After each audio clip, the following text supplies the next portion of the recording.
अस्सलाम वालेकुम। Welcome to this course on computer fundamentals.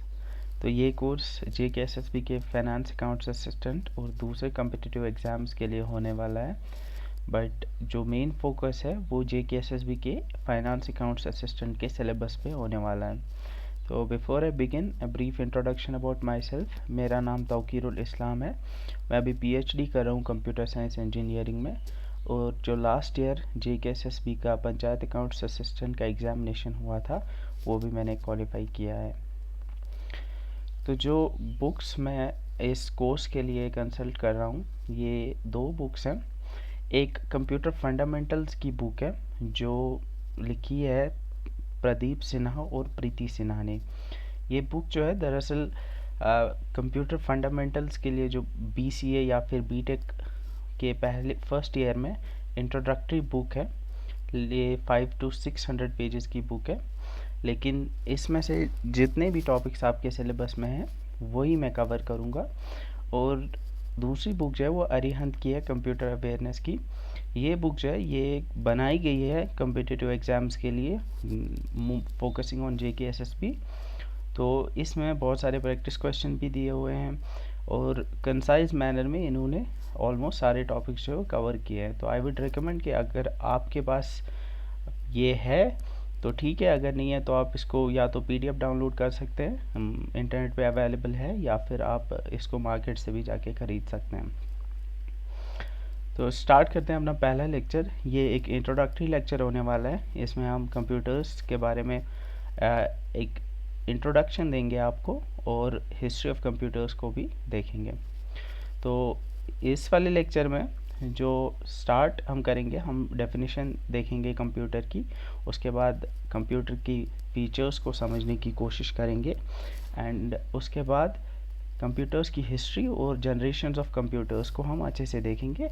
ये दो जो टॉपिक्स हैं इसमें से बहुत सारे क्वेश्चन जो है आपको पूछे जाते हैं, तो इन चीज़ दोनों को समझने की ज़रूरत है। तो सबसे पहले हम ये देखेंगे कि कंप्यूटर आखिर होता क्या है, या फिर कंप्यूटर को हम कैसे डिफ़ाइन कर सकते हैं।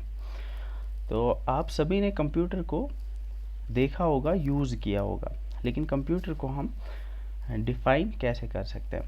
तो कंप्यूटर जो है, अगर हम कंप्यूटर वर्ड को देखेंगे तो ये एक लैटिन लैंग्वेज के वर्ड से निकला है। जो वर्ड है कंप्यूटर है, जिसका मतलब है कंप्यूट करना। तो कंप्यूट करने का मतलब है कैलकुलेट करना।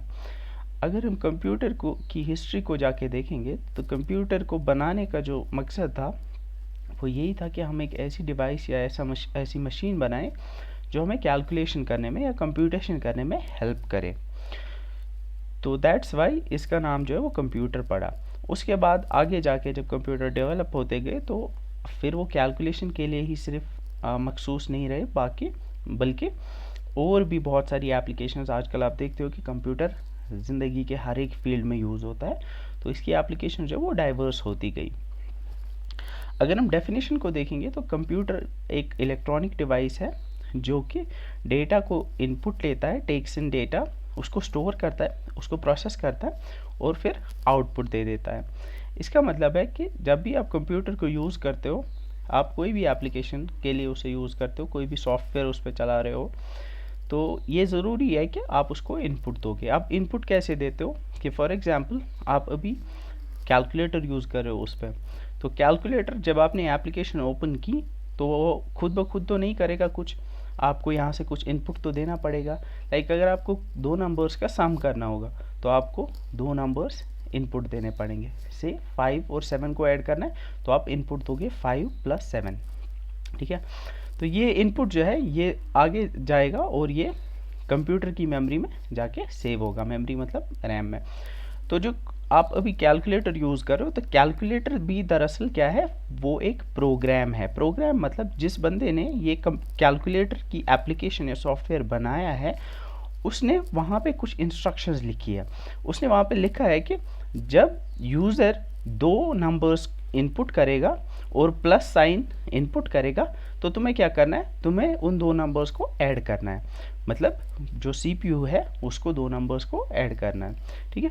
तो वो जो कैलकुलेटर है उसमें प्रोसीजर लिखा हुआ है, उसमें उस कैलकुलेटर में इंस्ट्रक्शंस लिखी हुई हैं कि उस इनपुट डेटा को क्या करना है।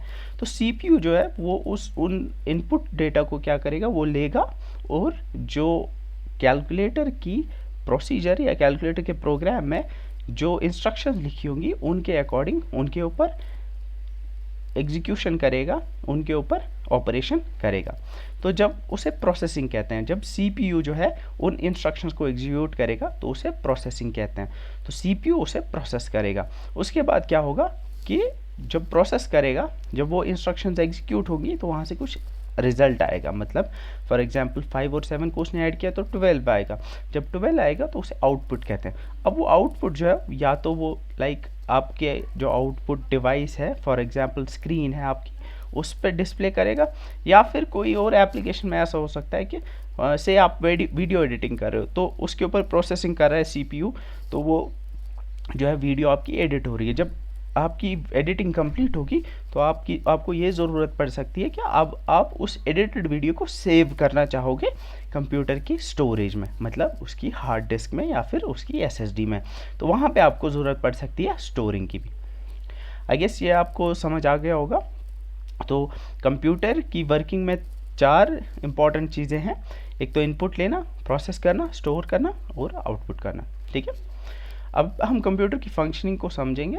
तो कंप्यूटर की फंक्शनिंग को अगर हम देखेंगे, इसमें 4 बेसिक फंक्शंस है जो कंप्यूटर एग्जीक्यूट या परफॉर्म करता है। सबसे पहली फंक्शन जो है वो है इनपुट। कंप्यूटर के साथ जब भी आप इंटरैक्ट करते हो, जब भी आप कंप्यूटर को यूज़ करते हो, तो ज़रूरी है कि आप इनपुट दोगे। अगर आप फॉर एग्जांपल कंप्यूटर को ओपन करते हो, मतलब उसको ऑन करते हो, अगर आप उसको एज इट इज़ ऐसे ही रहने दोगे तो वो कुछ नहीं करेगा अनटिल एंड अनलेस आप कुछ इनपुट दोगे। लाइक आप माउस क्लिक्स करोगे, आप टाइप करोगे कुछ, आप कुछ कमांड लिखोगे, तब तक वो कुछ नहीं करेगा जब तक आप इनपुट नहीं दोगे। तो इनपुट क्या है? इनपुट वो डेटा है जो आप यहाँ से कंप्यूटर को देते हो। तो वो टेक्स्ट की शक्ल में हो सकता है, वो आप माउस के क्लिक्स की शक्ल में हो सकता है, स्क्रॉल करके आप इनपुट दे सकते हो। तो बहुत सारे तरीक़ों से, या फिर आजकल आप टच स्क्रीन है तो टच स्क्रीन पर टैप करके आप इनपुट दे सकते हो। तो इससे क्या होता है कि इनपुट क्या है? इनपुट इन्फॉर्मेशन है या फिर डेटा है जो यूज़र कंप्यूटर को देता है। तो वो इनपुट डिवाइसेस के थ्रू सीपीयू तक जाता है। ठीक है, और फिर सीपीयू में ऑलरेडी सीपीयू में क्या होता है कि वहाँ पे इंस्ट्रक्शंस के अकॉर्डिंग जो इंस्ट्रक्शंस लिखी हुई होती हैं, जो सॉफ्टवेयर आप यूज़ करते हो उसमें इंस्ट्रक्शंस लिखी होती हैं, उन इंस्ट्रक्शंस के अकॉर्डिंग आप यहाँ से जो डेटा देते हो उस पर प्रोसेसिंग होती है। तो जब प्रोसेसिंग होती है, प्रोसेसिंग क्या है कि प्रोसेसिंग है कि जो आप इनपुट डेटा यहाँ से देते हो उस पर कौन कौन से एक्शंस करने हैं, उस पर कौन कौन से ऑपरेशंस करने हैं, उसको हम प्रोसेसिंग कहते हैं। तो ये कौन करता है? ये सीपीयू करता है। सीपीयू में अंदर हार्डवेयर होता है, उसमें डिफरेंट लॉजिकल डिवाइसेस होते हैं, लाइक गेट्स होते हैं। तो आपके इनपुट के अकॉर्डिंग और जो सॉफ्टवेयर आप यूज़ कर रहे हो उस सॉफ्टवेयर में जो इंस्ट्रक्शंस लिखी होती हैं, उन इंस्ट्रक्शंस के अकॉर्डिंग आपके इनपुट डेटा के ऊपर प्रोसेसिंग होती है। लाइक उसके ऊपर ऑपरेशन होंगे, प्लस माइनस ऐड, और बहुत सारी शिफ्ट ऑपरेशंस होती हैं, लॉजिकल ऑपरेशंस होती हैं, या फिर अर्थमेटिक ऑपरेशंस होती हैं। उसके हिसाब से कैलकुलेशंस होंगी, कंपैरिजंस होंगे, और फिर क्या होगा कि जब ये प्रोसेसिंग कंप्लीट होगी तो एक आउटपुट निकलेगा।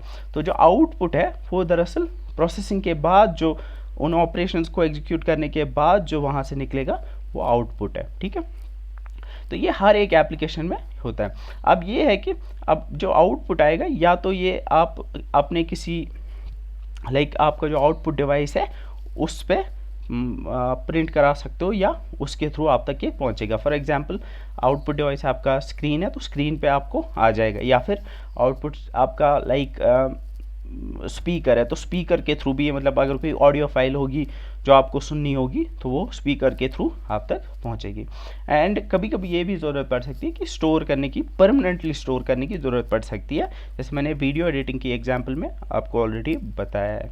ठीक है, तो उसके लिए आपके पास स्टोरेज डिवाइसेस हैं, जैसे आपकी हार्ड डिस्क होती है जो आप देखते हो कि जैसे आपके फ़ोन में होती है कि लाइक 64 GB की स्टोरेज होती है, या फिर आपके कंप्यूटर में 1 TB की या फिर 512 GB की ऐसे स्टोरेज होती है। तो उसमें आप उसको सेव रख सकते हो ताकि इसको आप फ्यूचर में कभी यूज़ कर पाओ। अब हम कंप्यूटर के फीचर्स को देखेंगे। तो ये एक थ्योरेटिकल कॉन्सेप्ट है, ये आपको पता ही होगा, उतना इंपॉर्टेंट है नहीं, इसमें से क्वेश्चंस भी उतने नहीं आ सकते। तो पहला है कि स्पीड, आपको पता है कंप्यूटर की स्पीड बहुत ज़्यादा तेज़ होती है, ये एक ही सेकेंड में मिलियंस ऑफ इंस्ट्रक्शंस एग्जीक्यूट कर सकता है। तो ये इंस्ट्रक्शन क्या है, ये ऑलरेडी मैंने बताया कि जितने भी सॉफ्टवेयर्स हैं, जितने भी एप्लीकेशंस आपके कंप्यूटर में हैं, वो दरअसल क्या है, वो कोड लिखा हुआ है, वो इंस्ट्रक्शंस लिखी हुई है कि क्या क्या आपको एग्जीक्यूट करना है या क्या क्या कंप्यूटर को करना है, ठीक है। तो वही इंस्ट्रक्शंस को कितनी तेज़ी से कंप्यूटर कर पाएगा उसको हम बोलते हैं कंप्यूटर की स्पीड। तो जो आजकल के कंप्यूटर है वो एक सेकंड में मिलियंस ऑफ इंस्ट्रक्शंस को एग्जीक्यूट कर पाते हैं, ठीक है। अब ये कि फॉर एग्जांपल आपको ऐड करना है, दो नंबर्स को अगर ऐड करना है तो ये ऐड करना आप कह सकते हो कि ये एक ऑपरेशन है, ठीक है। दो नंबर्स को ऐड करना एक ऑपरेशन। ऐसे ही लाइक अगर आपको वीडियो एडिटिंग करनी है तो एक वीडियो को एडिट करने के लिए बहुत times, number of times, I would say thousands of times add करना पड़ेगा सीपीयू को या मल्टीप्लाई करना पड़ेगा, तब जाके वो एडिटिंग कंप्लीट होगी, ठीक है। Next is accuracy. आपको पता है कंप्यूटर जो है वो एक्यूरेट होते हैं, लाइक आप कोई भी आपको टास्क करनी होगी तो वो एग्जैक्ट जो आउटपुट होना चाहिए वही देगा। यहाँ पे एक चीज़ है, एक कॉन्सेप्ट है जिसे कहा जाता है गार्बेज इन गार्बेज आउट। अब अगर एक अब अगर फॉर एग्जांपल जो सॉफ्टवेयर है, फॉर एग्जांपल कैलकुलेटर सॉफ्टवेयर है, वो जिस बंदे ने बनाया है उसने क्या किया है कि जहाँ पे मल्टीप्लिकेशन करना है वहाँ पे फॉर एग्जांपल जो इंस्ट्रक्शन उसने लिखी है मल्टीप्लिकेशन करने के लिए वो गलत लिखी है। जब हम क्या करते हैं, फॉर एग्जांपल मल्टीप्लिकेशन करना होता है तो फॉर एग्जांपल 2 × 3 करना है तो हम 2 को 3 बार ऐड करेंगे, लेकिन वो क्या करता है 2 को 3 की मतलब 3 की जगह 4 बार ऐड करेगा। ये उसने इंस्ट्रक्शन में लिखा है, जब आप इनपुट 2 और 3 दोगे वो 3 की जगह पे 4 बार ऐड करेगा। तो वो जो है वो गलती है किसकी, जो डेवलपर है जिसने वो बनाया है, ठीक है। तो वहाँ पे हम कह सकते हैं उसे गार्बेज इन गार्बेज आउट कह सकते हैं। अगर आप कंप्यूटर को गलत इंस्ट्रक्शन दोगे तो वो आपको गलत आउटपुट ही देगा, ठीक है। तो अगर आप उस कैलकुलेटर को यूज़ करोगे तो वो 2 × 3 6 नहीं देगा आउटपुट, बल्कि 8 देगा। यहाँ पे आप कहोगे कि आप कंप्यूटर एक्यूरेट नहीं है।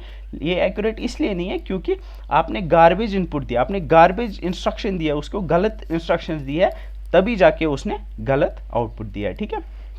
उसके बाद स्टोरेज कैपेसिटी आपको पता ही है कि आजकल की हार्ड डिस्क में आपको टेराबाइट्स में या फिर गीगाबाइट्स में स्टोरेज मिलती है। तो आजकल के कंप्यूटर्स में बहुत ज़्यादा अमाउंट ऑफ स्टोरेज अवेलेबल होती है। वर्सेटैलिटी, इसका मतलब है कंप्यूटर जो है वो एक साथ बहुत सारे काम कर सके, या एक साथ ज़रूरी नहीं, बहुत सारे फील्ड्स में कंप्यूटर की एप्लीकेशंस आजकल आप देख सकते हो। तो कंप्यूटर्स वर्सटाइल होते हैं, ठीक है। ऑटोमेशन, आपको पता है कि इंस्ट्रक्शंस आपने लिखी तो वो फिर ऑटोमेटिकली उसको एग्जीक्यूट करेगा। डिलीजेंस, आपको बताए कंप्यूटर जो होते हैं वो थकते नहीं हैं, अगर आप उसको रिपीटेडली एक काम करवाओगे तो वो कंटिन्यूसली करेगा बिना थके। सीक्रेसी, आपको आजकल आप देखते हो विंडोज़ में भी होता है, या फिर कोई भी ऑपरेटिंग सिस्टम आप यूज़ करते हो तो, या फिर आप एंड्रॉयड फ़ोन्स में भी देखते हो कि वहाँ पे आप पासवर्ड सेटअप कर सकते हो या फिर पैटर्न सेटअप कर सकते हो। उससे क्या है कि आपका डेटा जो है वो सेफ़ रहता है, सिक्योर रहता है। रिलायबिलिटी, कंप्यूटर्स रिलायबल होते हैं, आप उन पर भरोसा कर सकते हो कि वो रिजल्ट जो देंगे वो करेक्ट ही देंगे, ठीक है। और प्लग एंड प्लेस का मतलब है कि आप नए हार्डवेयर के साथ या नए सॉफ्टवेयर के साथ आपका कंप्यूटर जो वो खुद ब खुद कॉन्फ़िगर करता है मोस्टली, ठीक है। तो अगर आपको अपग्रेड करना है या अपना सॉफ्टवेयर या हार्डवेयर तो वो ईजिली कर सकते हो आप। अब इम्पॉर्टेंट टॉपिक है हिस्ट्री ऑफ कंप्यूटर्स। अब हम ये देखेंगे कि कंप्यूटर्स थ्रू टाइम, वक्त के साथ साथ कैसे बदलते गए, या फिर कंप्यूटर्स की शुरुआत कहाँ से हुई, फिर वक्त के साथ साथ ये कैसे इम्प्रूव होते गए। अगर हम पहले कंप्यूटर की बात करेंगे तो अबैकस को माना जाता है कि ये एक पहली कोशिश थी एक कंप्यूटर बनाने की। अबैकस जो था दरअसल मैकेनिकल डिवाइस था, मतलब ये इलेक्ट्रिसिटी पे नहीं चलता था या फिर ये इलेक्ट्रॉनिक डिवाइस नहीं था, लेकिन ये जो था ये सिर्फ एक मैकेनिकल डिवाइस था। ये चाइना में बना था और इसका एक आपने अबैकस देखा होगा कि एक रॉड्स होती है इसमें, रॉड्स, और उनके उसमें रॉड्स में बीड्स होती हैं। फिर उन बीड्स को आप ऐसे एक साइड से दूसरी साइड लेके फिर उनको आप उनसे कैलकुलेट कर सकते हो, ठीक है। तो ये एडिशन और सब्ट्रैक्शन के लिए यूज़ होता था, ठीक है। इसमें स्क्वायर रूट भी कैलकुलेट कर सकते हैं वो आप, ठीक है। उसके बाद नेपियर बोन्स नाम की एक मशीन थी जो स्कॉटलैंड के एक साइंटिस्ट जॉन नेपियर ने 1617 में बनाई थी। इसमें नंबर्स जो थे 0 से लेकर 9 तक आप नंबर्स जो है होते थे और ग्राफिकली वो रिप्रेजेंट होते थे नंबर्स, ठीक है। और यहाँ पे एक इंपॉर्टेंट है चीज़ है कि ये मल्टीप्लिकेशन भी कर सकता था और जो टेक्नोलॉजी ये यूज़ करता था उसे रैप्डोलॉजिया कहा जाता था। तो यहाँ पर एक क्वेश्चन आ सकता है कि which of the following inventions और which of the following computing devices use the technology called rabdologia. तो यहाँ पर आपको ऑप्शन में एबेकस, नेपियर्स बोन्स या पैस्कलिन या फिर जैकेट लूम होगा, तो आप नेपियर बोन्स पे क्लिक कर सकते हो। तो आपको समझना है कि क्वेश्चंस किस टाइप के आ सकते हैं, कौन से टॉपिक पे कैसे कैसे क्वेश्चंस आ सकते हैं, ठीक है। उसके बाद 1642 में पैस्कलिन आया, जो ब्लेज पैस्कलिन बनाया। तो ये पहली एडिंग मशीन थी, मैकेनिकल एडिंग मशीन, मतलब ये इलेक्ट्रिसिटी पे नहीं चलती थी, इसमें कुछ मूविंग पार्ट थे, मैकेनिकल था ये, उन पार्ट्स को मूव करके आप उसको मतलब ऐड करवा सकते थे डिफरेंट नंबर्स को। तो क्वेश्चन आ सकता है फर्स्ट मैकेनिकल एडिंग मशीन, ठीक है। इसमें आप एडिशन या सब्ट्रैक्शन कर सकते थे आसानी से। और ये किस प्रिंसिपल पे काम करता था, ये on the principle of pressure की बुनियाद पे, लिक्विड पे आप प्रेशर एक्सर्ट करते हो उसकी बुनियाद पे, लाइक जो पार्ट्स थे अंदर से वो मूव करते थे और आपकी जो टास्क थी कैलकुलेशन की वो एग्जीक्यूट होती थी, ठीक है।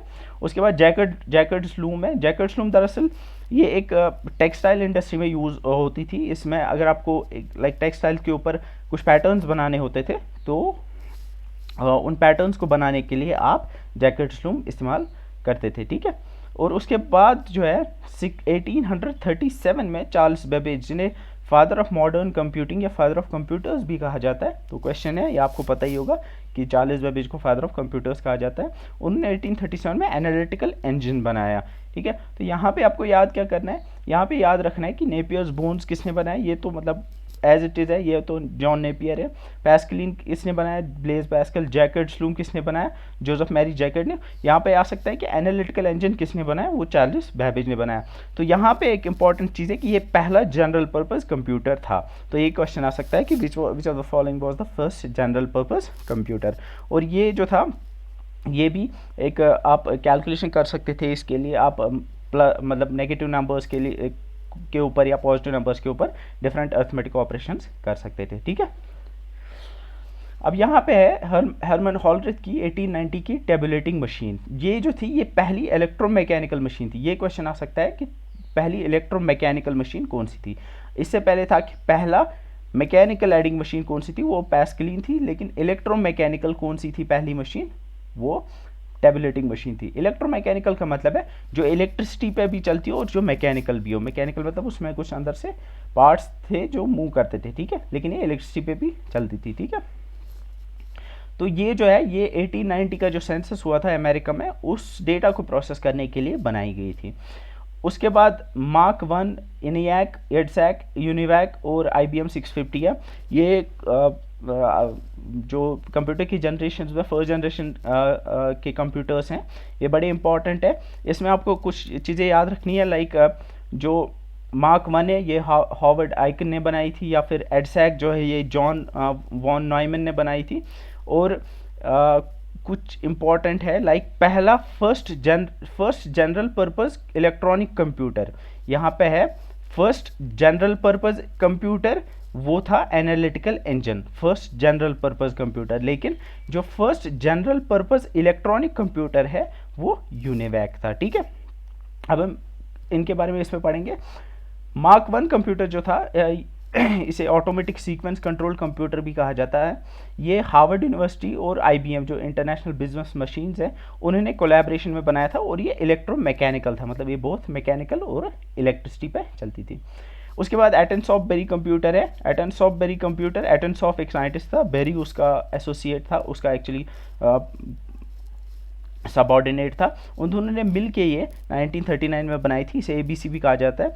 इसमें वैक्यूम ट्यूब्स यूज़ होते हैं, वो हम आगे देखेंगे। और कैपेसिटर्स इलेक्ट्रिकल डिवाइसेस हैं जो चार्ज स्टोर करने के लिए यूज़ होते हैं, ठीक है। तो इन पे ये या इनकी ये बनी थी। इनियाक, इसकी full form electronic numeric integrator and calculator है। ये पहला इलेक्ट्रॉनिक कंप्यूटर था, मतलब इसमें अंदर से इलेक्ट्रॉनिक्स मतलब अंदर से इलेक्ट्रिकल डिवाइसेस हैं, जैसे वैक्यूम ट्यूब्स है, कैपेसिटर्स है, ट्रांजिस्टर्स है, उनकी ये ट्रांजिस्टर्स तो नहीं थे, बट इलेक्ट्रिकल डिवाइसेस या इलेक्ट्रॉनिक डिवाइसेस उनकी बनी थी, ठीक है। ये मैकेनिकल नहीं था, ये इलेक्ट्रॉनिक था, ठीक है। ये यूनिवर्सिटी ऑफ पेंसिल्वेनिया ने बनाया था। और इसमें जो है प्रोग्राम्स क्या है, प्रोग्राम्स फिर से मतलब अगर मुझे ऐड करना है तो ऐड करने के लिए एक प्रोग्राम लिखना है, ठीक है। तो ऐड करना है, सब्ट्रैक्ट करना है, सब्ट्रैक्ट करने के लिए दूसरा प्रोग्राम लिखना है। तो ऐड करना है फॉर एग्जाम्पल मुझे ENIAC पे, तो मुझे क्या करना पड़ता था कि बोर्ड्स होते थे, उन बोर्ड्स के ऊपर वायर्स को एक पर्टिकुलर सेटिंग में कनेक्ट करना पड़ता था, तो मैं ऐड कर पाता था। अब अगर मुझे सब्ट्रैक्ट करना पड़ता था तो बोर्ड के ऊपर दूसरी सेटिंग या उन वायर्स को खोल के दूसरी एक सेटिंग में कनेक्ट करना पड़ता था, तो मैं सब्ट्रैक्ट करना पड़ता था, ठीक है। तो ये प्रोग्राम्स और वायर्ड ऑन बोर्ड्स हैं। उसके बाद एडवैक है, एडवैक 46 में आया। इसकी full form electronic discrete variable automatic computer है। ये जॉन वॉन नॉयमन ने बनाया था। एक्चुअली जॉन वॉन नॉयमन ने एक कॉन्सेप्ट दिया था जिसे स्टोर्ड प्रोग्राम कॉन्सेप्ट कहा जाता है। स्टोर्ड प्रोग्राम कॉन्सेप्ट का मतलब है कि अगर आप देखोगे ENIAC में जो प्रोग्राम्स है वो वायर्ड थे, या हम कह सकते हैं कि वो हार्डवेयर बेस्ड थे, बट यहाँ पे प्रोग्राम्स जो है उनको आप लिख सकते थे या आप उनको कमांड्स के थ्रू स्टोर कर पाते थे कंप्यूटर की मेमोरी में। तो यहाँ पे आपको प्रोग्राम करने के लिए आपको कुछ हार्डवेयर में चेंज नहीं करना पड़ता था, ठीक है। तो स्टोर्ड प्रोग्राम कॉन्सेप्ट किसने दिया, जॉन वॉन नॉयमन ने। उसके बाद EDSAC आया 47 में, electronic delay storage automatic calculator, ये कैम्ब्रिज यूनिवर्सिटी ने बनाया था। फिर मैनचेस्टर मार्क वन अलग है और मैनचेस्टर मार्क 1 जो है वो दूसरा है। ये एक छोटा सा कंप्यूटर था, इसकी जो कैपेसिटी थी वो 32 वर्ड्स की थी, मतलब स्टोरेज, और मतलब 32 वर्ड्स, और हर एक वर्ड जो है वो 31 बाइनरी डिजिट्स का होता था। फाइनली यूनिवैक फर्स्ट, ये जो था यूनिवैक फर्स्ट, इसकी full form universal automatic calculator है। ये पहला कंप्यूटर था जो मैंने ऑलरेडी ये बताया कि ये पहला जनरल पर्पस इलेक्ट्रॉनिक कंप्यूटर था। और ये जो था ये पहला ऐसा था कि जो वन ऑफ ए काइंड नहीं था, मतलब ये सिर्फ एक नहीं था, इसकी बहुत सारी कॉपीज़ बनी थी, ठीक है। अब हम पढ़ेंगे जनरेशन्स ऑफ कंप्यूटर्स के बारे में। ये इंपॉर्टेंट है, हिस्ट्री में से भी क्वेश्चन आ सकते हैं। लाइक आपको इनकी फुल फॉर्म आ सकती है किसी एक की, एडवैक की, एडसैक की, या ENIAC की। आपको पूछा जा सकता है कि पहला इलेक्ट्रॉनिक कंप्यूटर कौन सा था, पहला जनरल पर्पस इलेक्ट्रॉनिक कंप्यूटर कौन सा था, या फिर इस टाइप के क्वेश्चन, या फिर मे बी डेट भी आ सकता है कि एडवैक कब बना था, एडसैक कब बना था। इस टाइप के क्वेश्चंस आपको आ सकते हैं, ठीक है। इसके बाद है जनरेशन्स ऑफ कंप्यूटर। तो अगर हम जनरेशन्स को देखें, पहले समझते हैं जी जनरेशन होता क्या है।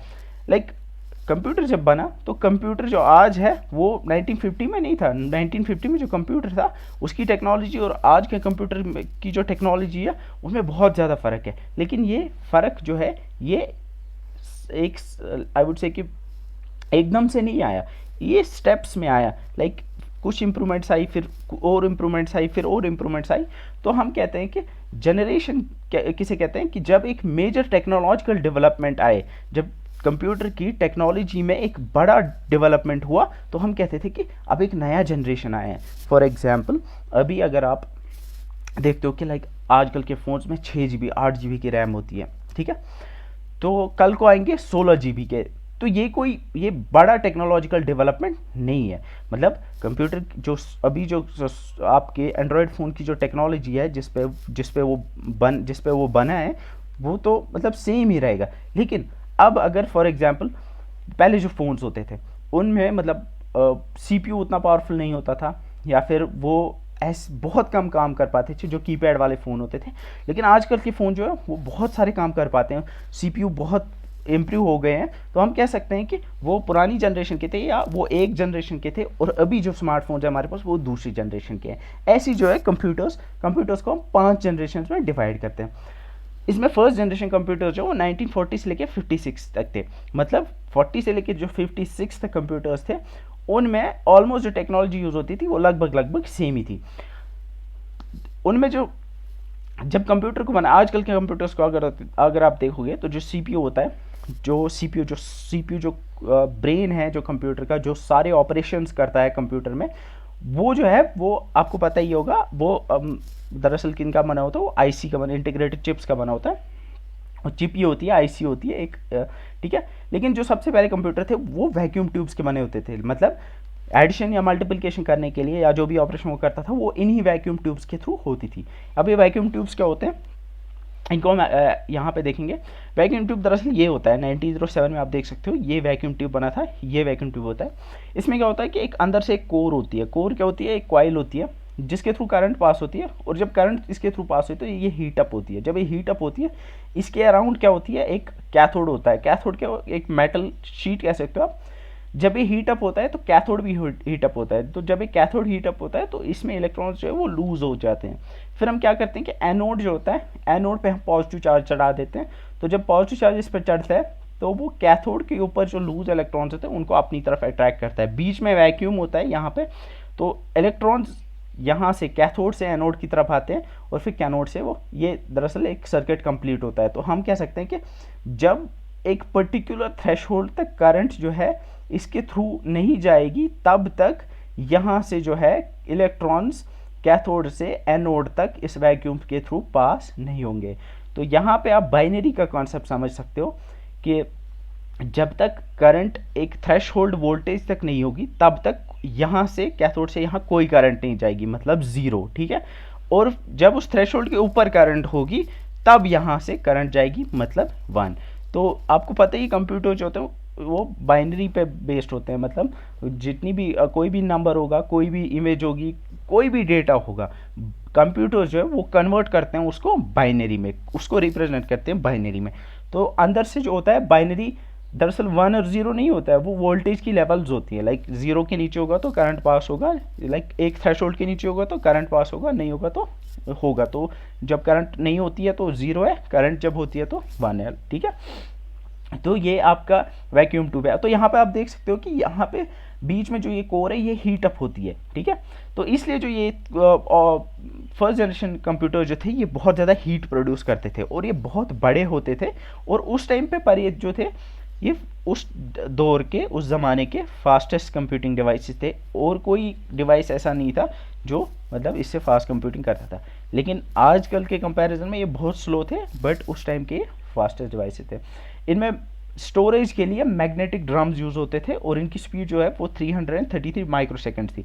अब क्वेश्चन आ सकता है कि फर्स्ट जनरेशन कंप्यूटिंग डिवाइसेस में कौन सा स्विचिंग डिवाइस यूज़ होता है, वैक्यूम ट्यूब्स। या आ सकता है कि स्पीड किस में थी, माइक्रोसेकंड्स में थी, नैनो में थी, या फिर मिली में थी। तो माइक्रोसेकंड्स में इसकी स्पीड थी। और ऑपरेटिंग सिस्टम इसमें बैच ऑपरेटिंग सिस्टम यूज़ होता है, ये हमारे ऑपरेटिंग सिस्टम में पढ़ेंगे। और इसमें ये जो था ये मशीन लैंग्वेज ही समझ सकता था, मतलब आपको इनपुट देना होता था तो आपको बाइनरी में, मतलब 1s और 0s में देना पड़ता था। मतलब अगर आपको 5 और 7 को ऐड करना था तो आप 5 नहीं लिखते थे कहीं पे, या फिर प्रेस नहीं करते थे 5 कहीं पे की, बल्कि आपको 5 की जो बाइनरी रिप्रेजेंटेशन है लाइक 101, तो 101 जो है आपको इनपुट देना पड़ता था। तो यहाँ पे है कि फर्स्ट जनरेशन कंप्यूटर सिर्फ मशीन लेवल लैंग्वेज ही अंडरस्टैंड करते थे, ठीक है। और इसकी जो एग्जांपल्स हैं, इसकी एग्जांपल्स में इनियाक है, यूनिवैक है, मार्क 1 है जो हमने देखे, और ये ज़्यादातर साइंटिफिक पर्पज़ के लिए यूज़ होते थे। फिर उसके बाद 56 में क्या हुआ, 1956 में अब वैक्यूम ट्यूब्स की जगह पर ट्रांजिस्टर्स यूज़ होने लगे। तो हम कहते हैं कि 56 के बाद जो कंप्यूटर बने उनमें ट्रांजिस्टर्स यूज़ होते थे, इसलिए हम कहते हैं कि अब वो सेकंड जनरेशन के कंप्यूटर हैं, अब वो फर्स्ट जनरेशन के नहीं है, ठीक है। तो ये ट्रांजिस्टर जो है ये सिलिकॉन के बने होते हैं, ठीक है। सेमीकंडक्टर, सिलिकॉन एक सेमीकंडक्टर है, तो उसी के ट्रांजिस्टर्स बने होते हैं। ट्रांजिस्टर आप यहाँ पे देख सकते हो, ट्रांजिस्टर ये है, ये छोटा है, आप देख सकते हो साइज़ कितना कम हुआ। अब इसमें कोई चीज़ हीट नहीं होती है, बल्कि यहाँ पे क्या होता है, आप ये एक NPN ट्रांजिस्टर है, यहाँ पे क्या है नेगेटिव, ये साइड नेगेटिव है, ये साइड नेगेटिव, और बीच में ये पॉजिटिव साइड है। तो अगर आप इलेक्ट्रॉन्स को जब करंट फ्लो होती है मतलब इलेक्ट्रॉन्स फ्लो होते हैं, ठीक है। अगर इलेक्ट्रॉन्स को आपको यहाँ से यहाँ तक लेके जाना है तो बीच में जो ये नेगेटिव है, बैरियर है, इसको आपको पास करना होगा। तो इसलिए जब करंट एक थ्रेशोल्ड के ऊपर होती है तो तभी ये करंट पास करता है, अगर थ्रेशोल्ड के नीचे होगी तो ये बैरियर पास नहीं कर पाता। तो यहाँ पे भी करंट पास होती है जब करंट थ्रेशोल्ड के ऊपर होगी, नहीं होती है जब थ्रेशोल्ड के नीचे होगी। तो यहाँ पे भी 1 और 0 का कॉन्सेप्ट आपको समझ आ गया होगा, ठीक है। तो इनमें भी मैग्नेटिक स्टोरेज ही थी, मतलब स्टोरेज के लिए आपको मैग्नेटिक डिवाइस ही यूज़ होता था। और यहाँ पे स्पीड जो है वो डिक्रीज़ होकर 10 माइक्रोसेकंड्स आ गई थी, मतलब एक इंस्ट्रक्शन को एग्जीक्यूट करने के लिए आपको सिर्फ 10 माइक्रोसेकंड्स लगते थे। माइक्रो मतलब 10⁻⁶, मतलब आप 10 डिवाइडेड बाई 10 को आप 1 मिलियन से डिवाइड करो तो उतने सेकंड्स लगते थे, ठीक है। अब यहाँ पे कॉन्सेप्ट आता है कि यहाँ पे जो ऑपरेटिंग सिस्टम्स यूज़ होते थे वो टाइम शेयरिंग और मल्टीटास्किंग थे। मल्टीटास्किंग मतलब आप एक साथ बहुत सारे काम कर सकते थे, एप्लीकेशंस बहुत सारी यूज़ कर सकते थे। और टाइम शेयरिंग मतलब कि फॉर एग्जांपल अगर आप दो चीज़ें एक साथ कर रहे हो, तो कंप्यूटर पे दो चीज़ें एक साथ कर रहे हो, तो ऑपरेटिंग सिस्टम को क्या करना पड़ता है, वो थोड़ा सा टाइम एक एप्लीकेशन को देता है, फिर थोड़ा सा टाइम दूसरी एप्लीकेशन को, फिर से थोड़ा सा टाइम पहली एप्लीकेशन को। तो ये सब जो है ये चलता रहता है, लेकिन ये इतना तेज़ होता है कि हमें लगता नहीं है कि हमें जो है टाइम शेयरिंग बेसिस पे जो है एप्लीकेशंस रन हो रही हैं, ठीक है। और यहाँ पे कॉन्सेप्ट आता है हाई लेवल लैंग्वेज का। अब जो है असेंबली लेवल लैंग्वेज और हाई लेवल लैंग्वेज यूज़ होने लगी, मतलब इंस्ट्रक्शंस लिखने के लिए या फिर कंप्यूटर को इंस्ट्रक्शन देने के लिए, प्रोग्राम करने के लिए अब हमें वंस और जीरोज़ में नहीं लिखना पड़ता था, बल्कि हमें असेंबली लैंग्वेज जो कि हम अच्छे से अंडरस्टैंड कर पाते हैं, हम कंप्यूटर्स को इंस्ट्रक्शंस ऐसे दे सकते हैं जो कि हमारे लिए भी आसान है और कंप्यूटर के लिए मुश्किल है, बट फिर उसको कन्वर्ट करके वो मशीन लैंग्वेज में कन्वर्ट कर देता है, ठीक है। इनको हम आगे पढ़ेंगे लैंग्वेज में। अब ये जो थे ये छोटे थे साइज़ में, और ये जो थे ये ज़्यादा रिलायबल थे क्योंकि इनमें हीट प्रोड्यूस नहीं होती थी। ट्रांजिस्टर्स में आपने देखा कोई हीटिंग एलिमेंट नहीं है, इसलिए ये हीट अप नहीं होते थे। अब एक कमर्शियल प्रोडक्शन के लिए यूज़ होने लगे, और PDP-8 और IBM 1401 है, ये इनकी एग्जाम्पल्स हैं, ठीक है।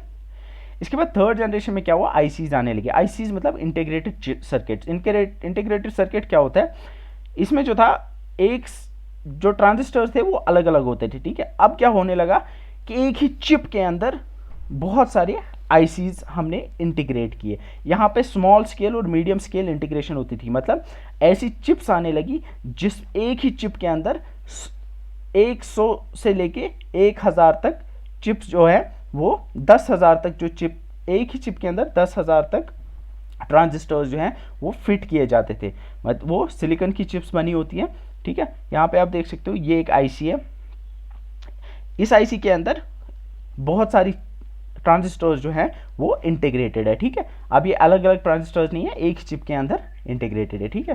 तो आईसी क्या है, आईसी दरअसल एक बहुत सारे ट्रांजिस्टर्स को हमने एक ही चिप के अंदर इंटीग्रेट किया हुआ है। यहाँ पे भी मैग्नेटिक स्टोरेज डिवाइस यूज़ होता था, और स्पीड जो आप और कम हो गई, मतलब 100 नैनो सेकेंड्स तक आ गई। एक इंस्ट्रक्शन को एग्जीक्यूट करने के लिए 100 नैनो सेकेंड्स तक लगते थे। यहाँ पे real time operating systems use होने लगे, और यहाँ पे भी हाई लेवल लैंग्वेज यूज़ होती थी, मतलब ऐसी लैंग्वेज जैसे आजकल आप अगर किसी को पता होगा कि लाइक सी प्रोग्रामिंग है या फिर पाइथन प्रोग्रामिंग है, ये हाई लेवल लैंग्वेज जो होती हैं ये हमारे लिए आसान होती है, लाइक इसमें इंस्ट्रक्शंस लिखना, फिर उनको कन्वर्ट करना पड़ता है मशीन लेवल लैंग्वेज में, उसके लिए सॉफ्टवेयर होते हैं, ठीक है, कंपाइलर्स, वो आप आगे पढ़ेंगे।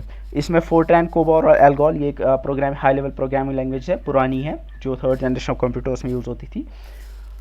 ये काम पावर यूज़ करते थे, और यहाँ पे इनकी एग्जांपल में NCR 395 और B6500 है, और ये डेटाबेस मैनेजमेंट के लिए यूज़ होने लगे, मतलब कि अगर हमारे पास बहुत सारा डेटा होता था उसको मैनेज करने के लिए हम इन कंप्यूटर्स को यूज़ करते थे। तो यहाँ पे क्वेश्चंस कैसे आ सकते हैं, यहाँ पे क्वेश्चन आ सकता है कि डेट पे क्वेश्चन आ सकता है, like second generation of computers जो थे वो कहाँ, किस डेट से लेके या किस ईयर से लेके कौन सी ईयर तक थे, तो वहाँ पे 56, 63 है। इस तरीके से थर्ड जनरेशन जो है वो 64 से लेके 71 तक थे। ऐसे ही क्वेश्चन आ सकता है लाइक कि ट्रांजिस्टर्स कौन सी जनरेशन ऑफ कंप्यूटर्स में यूज़ होते थे, तो वो सेकंड में होते थे। यहाँ पे आईसीज जो है वो थर्ड में भी यूज़ होती थी, 4 में भी और 5 में भी, लेकिन ये जो है थर्ड में जो थी वो लेवल ऑफ इंटीग्रेशन जो है वो स्मॉल स्केल और मीडियम स्केल, वो हम आगे देखेंगे। ऐसे क्वेश्चन आ सकते हैं, ठीक है।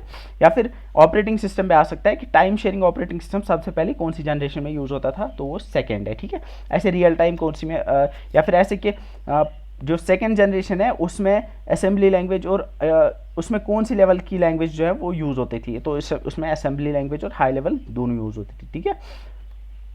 ये हमने ऑलरेडी देखा। यहाँ पे एक कॉन्सेप्ट है लेवल ऑफ इंटीग्रेशन का। इसका मतलब है कि आपने देखा होगा कि जो थर्ड जनरेशन है उसमें मीडियम और स्मॉल स्केल इंटीग्रेशन होती थी, मतलब एक ही चिप के अंदर 10,000 तक जो ट्रांजिस्टर्स है वो इंटीग्रेटेड होते थे। अब हम आगे जाके देखेंगे जो हमारा फोर्थ जनरेशन ऑफ कंप्यूटर्स है उसमें हम देखेंगे वेरी लार्ज स्केल इंटीग्रेशन होती थी, मतलब अब एक ही चिप के अंदर 1 लाख चिप्स जो है 1 लाख ट्रांजिस्टर जो है वो इंटीग्रेट होते थे, ठीक है। और जो फिफ्थ जनरेशन है, आजकल की जनरेशन, आजकल के कंप्यूटर जो है उसमें एक ही चिप के अंदर जो सीपीयू होता है उसमें 1 मिलियन ट्रांजिस्टर जो होते हैं वो इंटीग्रेटेड होते हैं, ठीक है। तो यहाँ पे क्वेश्चन आ सकता है कि लाइक वेरी लार्ज स्केल या अल्ट्रा लार्ज स्केल इंटीग्रेशन में कितनी नंबर ऑफ एक्टिव डिवाइसेस पर चिप होते हैं, तो उसको आप इस टेबल से जाके देख सकते हो, ठीक है। अब फोर्थ जनरेशन 1971 से लेके स्टार्ट हुआ, तो इसमें लार्ज स्केल इंटीग्रेशन होती थी, मतलब अब एक ही चिप के अंदर एक चिप, मतलब जो प्रोसेसर होता है उस प्रोसेसर में अब लार्ज स्केल मतलब 1 लाख तक जो है ट्रांजिस्टर्स इंटीग्रेटेड होते थे। यहाँ पे अब सेमीकंडक्टर मेमोरी का कॉन्सेप्ट है, मतलब आपकी जो रैम अब है, अब वो रैम जो यूज़ होती थी वो अब मैग्नेटिक बेस्ड नहीं थी बल्कि सेमीकंडक्टर बेस्ड थी, ठीक है। स्टोरेज के लिए डिस्क यूज़ होती थी, वो मैग्नेटिक ही होती थी, लेकिन अब रैम जो आगे हम पढ़ेंगे प्राइमरी मेमोरी जो है वो सेमीकंडक्टर बेस्ड थी, और स्पीड जो है और डिक्रीज होकर 300 नैनोसेकंड्स हो गई थी।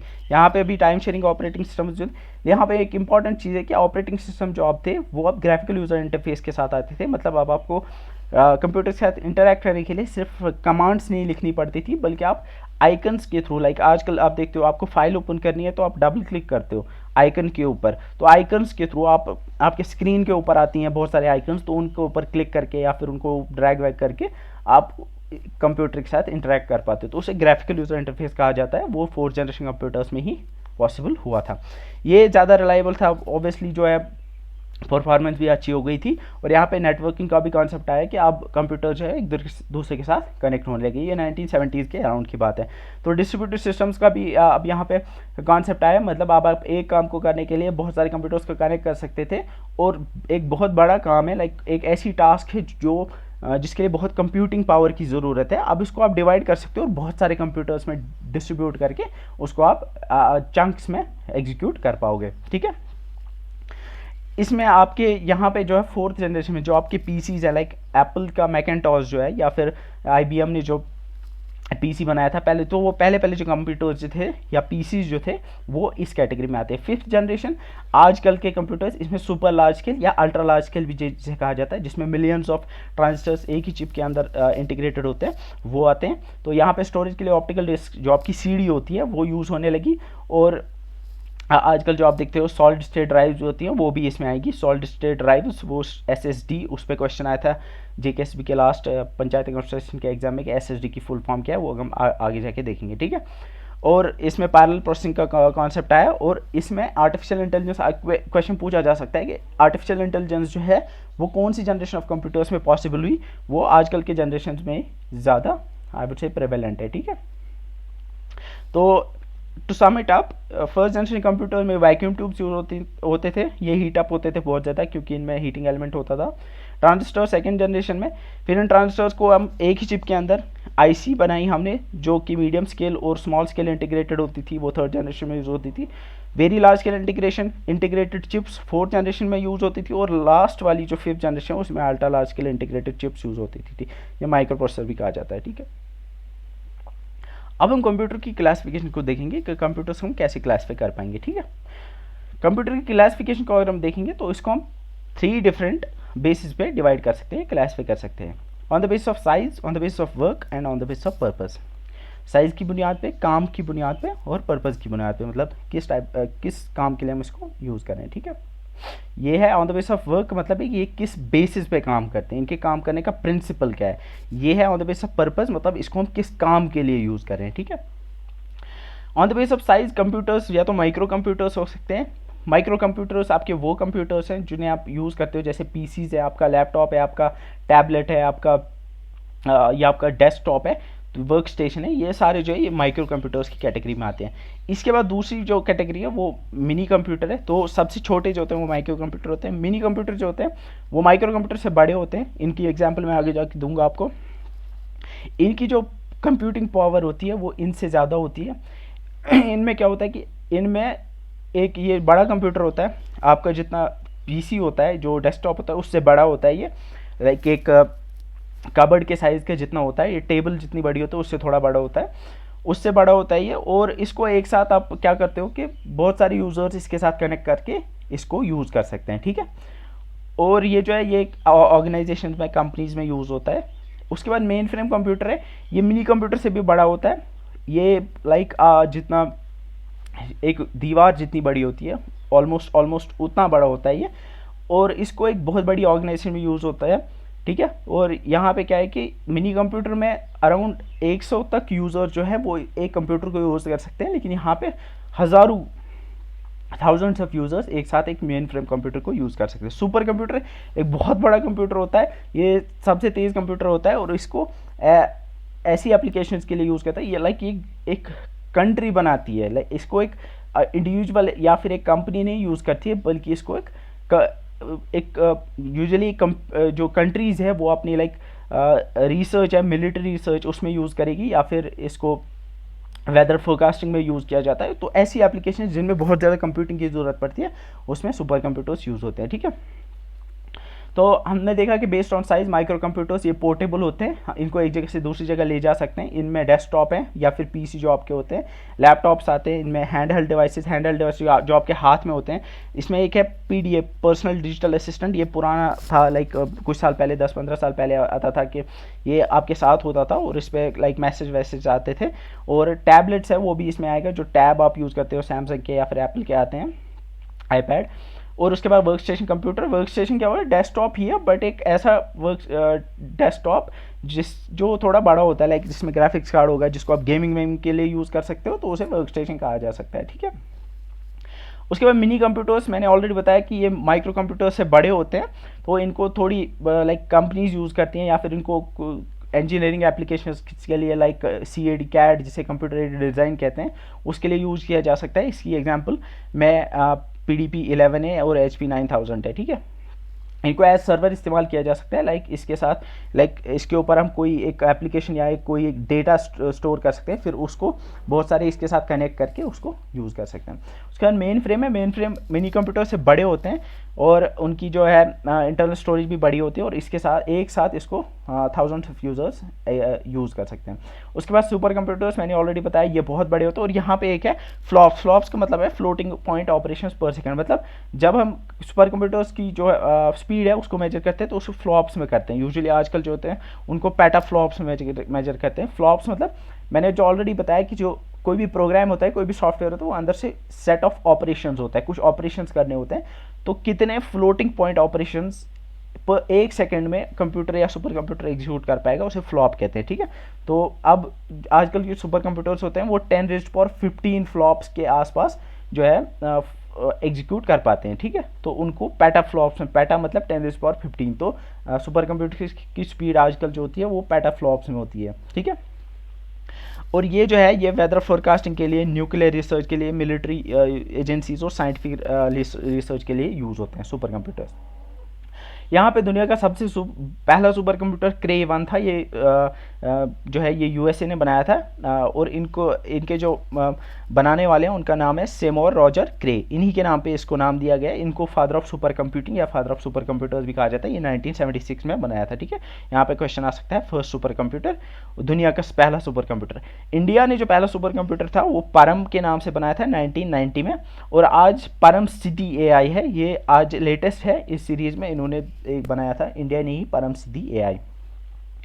ये जो है ये IBM 7, ये PDP 11 है, ये आपका एक मिनी कंप्यूटर, आप देख सकते हो ये मिनी कंप्यूटर है, कितना बड़ा है, एक कबर्ड के जितना साइज, अलमारी की जितने के साइज़ का है। ये IBM 7094 है। ये जो ये मेन फ्रेम है, आप देख सकते हो कि एक दीवार की जितना बड़ा है ये, तो ये छोटा है, ये बड़ा है, ये मिनी कंप्यूटर है, ये वाला PDP 11, IBM 7 ये मेन फ्रेम है। इसके बाद सुपर कंप्यूटर, ये समिट है, USA का जो बनाया हुआ, ये दुनिया का आई गेस सेकेंड नंबर पे फास्टेस्ट सुपर कंप्यूटर है। तो ये आप देख सकते हो कितना बड़ा है, एक बहुत बड़े हॉल के अंदर आ गया ये। तो ये साइज़ के कंपैरिजन में आप देख सकते हो, सबसे पहले माइक्रो होते हैं, माइक्रो मतलब आपका PC, डेस्कटॉप, लैपटॉप जो भी है, फिर मिनी कंप्यूटर्स है, फिर मेन फ्रेम है, और फिर जो आपका सुपर कंप्यूटर है, ठीक है। अब सुपर कंप्यूटर्स के बारे में थोड़ा और जानते हैं। परम सिद्धि AI और मिहिर, ये दो ऐसे सुपर कंप्यूटर्स हैं इंडिया के जो दुनिया के टॉप 500 फास्टेस्ट सुपर कंप्यूटर्स में शामिल है। परम सिद्धि AI दुनिया का 63rd रैंक पे है, ठीक है। तो अगर क्वेश्चन आएगा कि कौन सा इंडिया का सुपर कंप्यूटर दुनिया के टॉप 100 में है, तो वो सिर्फ परम सिद्धि एआई है। या फिर इंडिया का फास्टेस्ट सुपर कंप्यूटर कौन सा है, वो परम सिद्धि एआई है, ठीक है। और मिहिर है 146 रैंक पे, ठीक है। इसके अलावा दुनिया का फास्टेस्ट सुपर कंप्यूटर फुगाकू है, ये जापान का है। इसकी जो स्पीड है वो 415 पेटाफ्लॉप्स, जो मैं अभी बोल रहा था, मतलब 415 इंटू 10⁻15 फ्लोटिंग पॉइंट ऑपरेशन ये 1 सेकंड में कर सकता है। तो इसको मेजर करने के लिए एक बेंचमार्क है जिसे लिंक पैक बेंचमार्क कहा जाता है, मतलब इसकी स्पीड मेजर करने के लिए एक बेंचमार्क, या फिर इसको कौन सा कंप्यूटर कितना बेटर है उसको देखने के लिए ये लिंक पैक बेंचमार्क है। उसके बाद नंबर 2 पे समिट है, वो ये यूएसए का है, जिसकी जो इमेज है ऑलरेडी मैंने अभी आपको दिखाई। इसकी स्पीड जो है वो 266 पेटाफ्लॉप्स है। और यूएसए के 4 ऐसे सुपर कंप्यूटर जो टॉप 10 में आते हैं, चाइना और इटली के 2 हैं और स्विट्जरलैंड का 1 है, ठीक है। अब हम बेस्ड ऑन वर्क मतलब कि कंप्यूटर किस की काम करने की आई वुड से किस बेसिस पे काम करता है, किस प्रिंसिपल पे काम करता है, तो उसकी बेसिस पे कंप्यूटर की 3 कैटेगरीज हैं, digital computer, analog computer, hybrid computer. अगर आप डिजिटल कंप्यूटर्स को देखें, आजकल जो कंप्यूटर्स आजकल आप देखते हो, जो यूज़ करते हो आप, वो सारे डिजिटल कंप्यूटर्स, मतलब उनमें बाइनरी जो है, बाइनरी जो डेटा है वो बाइनरी की फॉर्म में रिप्रेजेंट किया होता है, ठीक है। तो जो कंप्यूटर्स डेटा को रिप्रेजेंट करेंगे, एग्जीक्यूट करेंगे in the form of binary, उन्हें कहा जाएगा डिजिटल कंप्यूटर्स। और जो कंप्यूटर्स एनालॉग फॉर्म में डेटा को इनपुट लेंगे, प्रोसेस करेंगे, उन्हें कहा जाएगा एनालॉग कंप्यूटर्स। तो ये डिजिटल और एनालॉग 2 डिफरेंट टाइप्स है कंप्यूटर्स के। अब एनालॉग कंप्यूटर्स क्या है, लाइक ये ज़्यादातर होते हैं ये स्पेसिफिक पर्पज या स्पेशल पर्पज़ कंप्यूटर्स होते हैं, लाइक स्पीडोमीटर है या सेस्मोग्राफ है। सेस्मोग्राफ मतलब वो डिवाइस जो कि अर्थक्वेक की इंटेंसिटी या उसका मैग्नीट्यूड मेजर करता है, तो वो भी एक छोटा मोटा कंप्यूटर ही होता है। तो वो जो सेस्मोग्राफ है वो एक एनालॉग कंप्यूटर है, ठीक है। इसी तरीके से अब अगर ऐसा कंप्यूटर है जिसमें ये दोनों होते हैं, लाइक एनालॉग कंटिन्यूस डेटा या फिर जिसे कंटिन्यूस वेरिएबल डेटा जो यूज़ करेगा वो भी होगा, और एक जिसमें डिजिटल पार्ट भी होगा, दोनों का बना होगा, तो उसे हाइब्रिड कंप्यूटर कहा जाएगा। लाइक जो ईसीजी मशीन होती है आपकी या डायलिसिस मशीन होती है, वो दोनों की बनी होती है, इसलिए उन्हें हाइब्रिड कंप्यूटर कहा जाता है, ठीक है।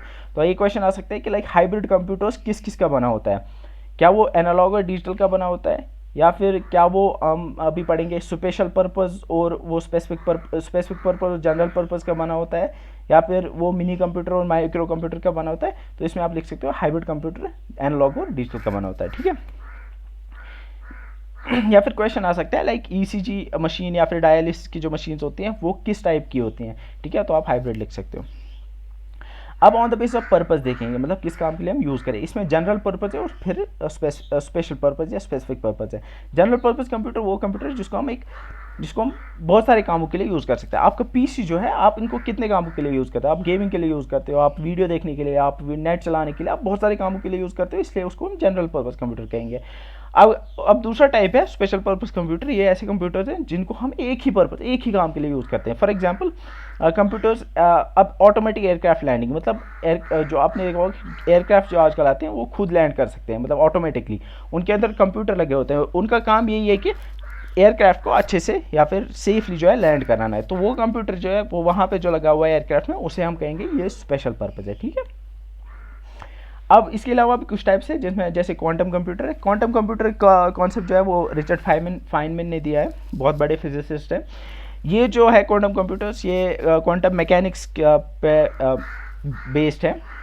दरअसल क्वांटम मैकेनिक्स में एक कॉन्सेप्ट है क्वांटम सुपरपोजिशन, तो उसी के बेसिस पे ये काम करते हैं। ये बहुत तेज़ होते हैं। जैसे आपके बिट्स होती हैं, कंप्यूटर जो डिजिटल कंप्यूटर्स हम यूज़ करते हैं उनमें बिट्स होते हैं 0 और 1, यहाँ पे क्यू बिट्स होती हैं, तो क्वांटम बिट्स, ठीक है। और ये जो है ये अभी बन रहे हैं, अभी ऐसा कोई क्वांटम कंप्यूटर नहीं है जो मार्केट में आया हो।